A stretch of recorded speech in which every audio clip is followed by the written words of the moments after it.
I don't want to admit meditating is hard for me, or has been. But if I get better at meditating, and then all these other things will be so easy. Are you telling us that your mind is cluttered like your desktop?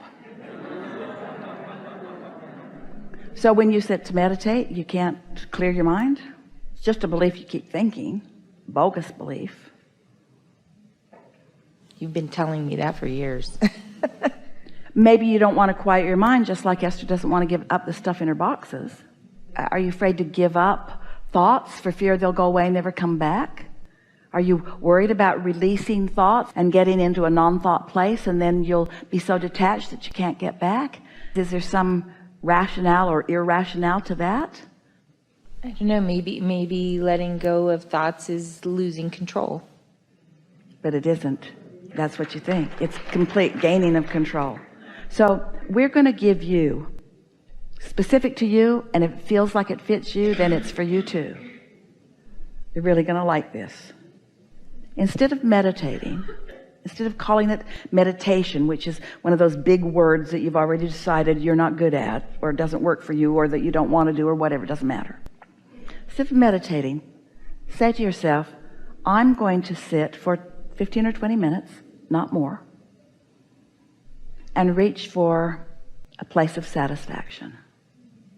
Just a place of satisfaction.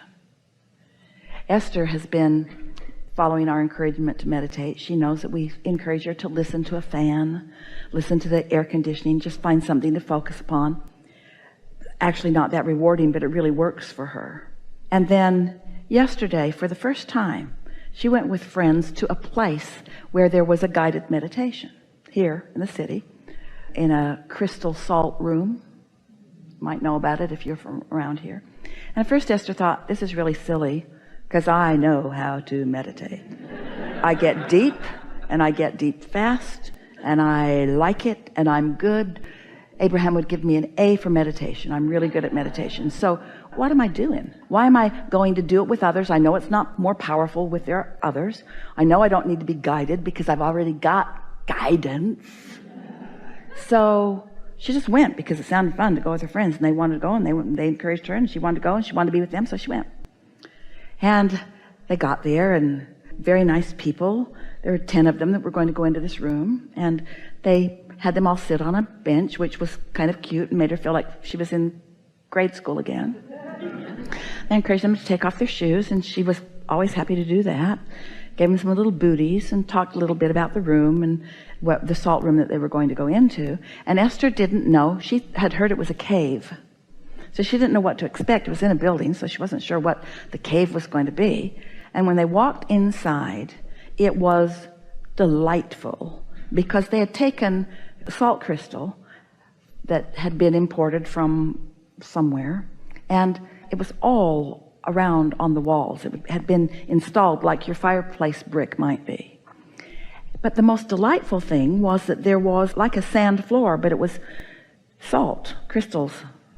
And so they were walking into it, and it was deep and really soft and really fun and really weird and not like anything she'd felt under her feet before. It was just delightful. And the room was fragrant with something that they were pumping in, and there was a fountain or two that was making lovely fountain sounds, and there was some very soft music playing, and it was an entirely different environment than Esther had ever sat in before, to meditate in before. And then the very nice woman who sort of gave them the rules of consider the other people, and Esther chose a nice comfortable chair, almost like a lawn chair, to sit in. And she likes to sit up when she meditates, and did, and she liked feeling her toes in that stuff. And then Esther thought, this is just so satisfying. Then she just listened. Oh, satisfying sounds, satisfying people, satisfying stuff under my feet, satisfying. It was just so satisfying. It was so satisfying. Esther didn't care if she was going to meditate or not. She didn't care what was going to happen in there. Just being in there was satisfying. And then the woman began a guided meditation. It was so pleasant. Right on. Focus on nice things, where whatever she was inspired to say was just right. And Esther sat there and just liked everything about it so much. And then the woman said, I'm going to leave you. She left the room and just left everyone to it. And Esther just sat there in satisfaction with goosebumps on her body, just satisfied. And then she was observing. She was doing something different than she had ever done, because our teaching of meditation is to quiet your mind. And this instructor was talking to them about what to focus upon. Focus upon your breathing, or focus upon the air behind your lungs in the back of you. In other words, she was giving them some specific things to focus on. And Esther was softly following her encouragement and focusing on all those things. But what was happening in this guided meditation is that as Esther followed it, she was being guided to thoughts that had no resistance. They were very general thoughts. Very general thoughts. And on each chair they'd placed a chunk of this salt crystal, and Esther picked hers up and she thought, this is weird, because she doesn't believe in needing something to enhance. And then she thought, wait a minute, everything in this room is enhancing my satisfaction. Everything in here is enhancing my satisfaction. This might too. So she put that crystal in her hand and fell in love with it immediately. It just had this really nice feeling to it. Now, this was different. Esther wasn't really quieting her mind. But you know what? She didn't need to, because the whole point of quieting her mind is so she can find thoughts of satisfaction. And she was so surrounded by thoughts of satisfaction that she didn't have to quiet her mind. You see what we're getting at?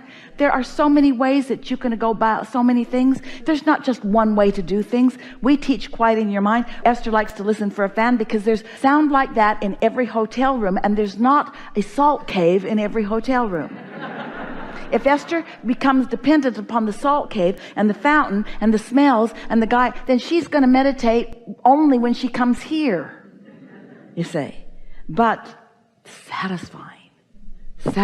So go put your feet in some cool water somewhere. Find some place that's really comfortable. In other words, just decide that you're going to sit for 15 or 20 minutes and be satisfied, and don't call it meditation anymore. Doesn't matter how you get into alignment. This is a really good time for a really satisfying lunch. We'll see you tomorrow. We are concluded. When we visit with you, no matter where you are in relationship to what you want, it is always delicious to us, because we stand out here in your pointed leading edgeness in this expanded universe as far forward as you have brought it. Now we can explore with humanity generally. We do that often.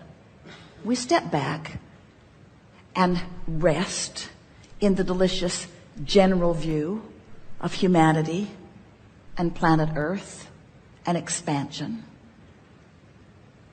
And often we explore the deliciousness of this leading edge environment with you specifically, with what you're thinking about. Right then, we're there. Right then, we're there. And we're offering to you always our perspective of where you stand. Because you're not standing there without us. You're standing there with us. You're standing there with us knowing where you're standing, and us knowing where you're going, but us knowing where you're standing. And we take our pleasure not from where you're going. We take our pleasure from where you're standing. Can you feel it? Can you feel what we're talking about? We're standing there with you in your moment of contemplation, or in your moment of concern, or in your moment of knowing what you don't want. And we're standing there in total alignment with all that we are, because we know that when you know what you don't want, you know what you do want. And we know what you do want when you know what you don't want.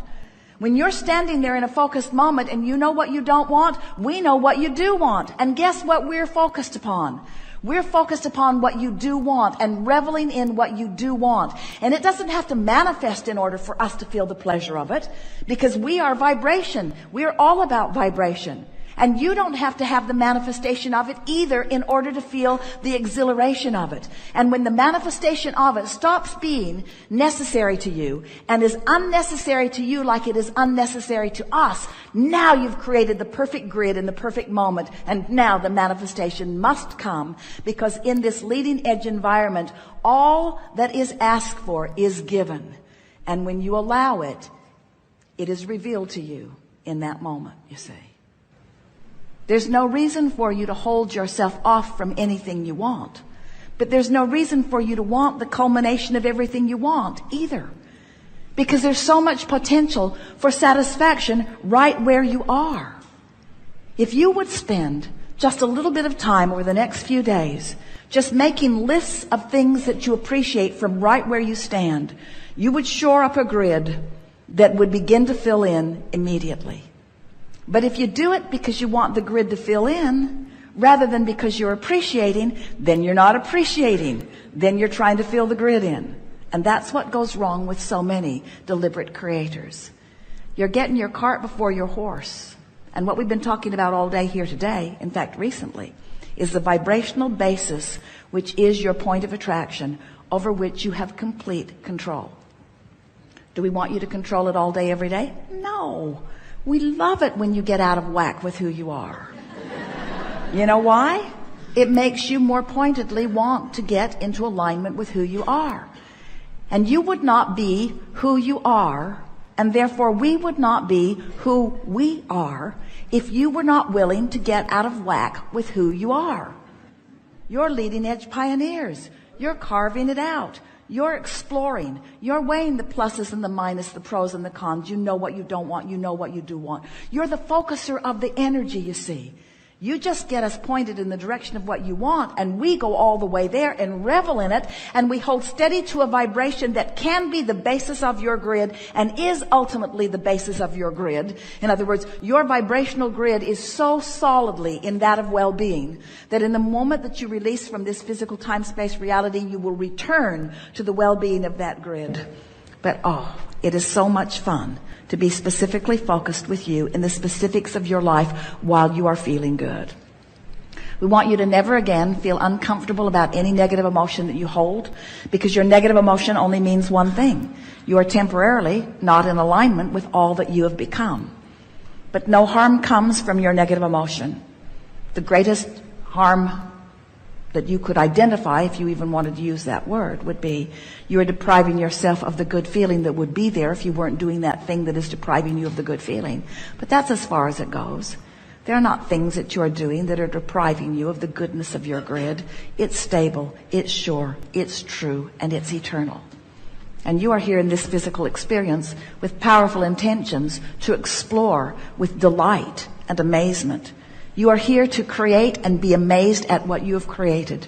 That's what the joyous growth, expansion experience is all about. And so, if we were standing in your physical shoes, and we had heard and felt what you've been hearing in these hours that we've been together, the way that we would approach our life in the days, hours and days that follow this moment is this. We would be looking for fun. We would be looking for love. Which means we would be looking for things to appreciate, which is what love is. And we would be looking for things to surprise and delight us, which is what fun is. And that's it. Somebody says, "Where are you going?" Don't really know. Just looking for fun. Just looking for fun. Just looking for fun from this basis of love. We have enjoyed this interaction more than words can explain. And we want to remind you that while we have offered a lot of words, most of the words that we offered here today were the same words. You're aware of that. Grid, grid, grid, grid, grid. But along with the word grid, we've been offering your core grid vibration. It's been powerful and palpable, and you are forever changed. Your point of attraction has been altered as a result of your attention and focus in these hours that we've been together. And it is our promise to you that your grid will fill in with things that will surprise and delight you immediately.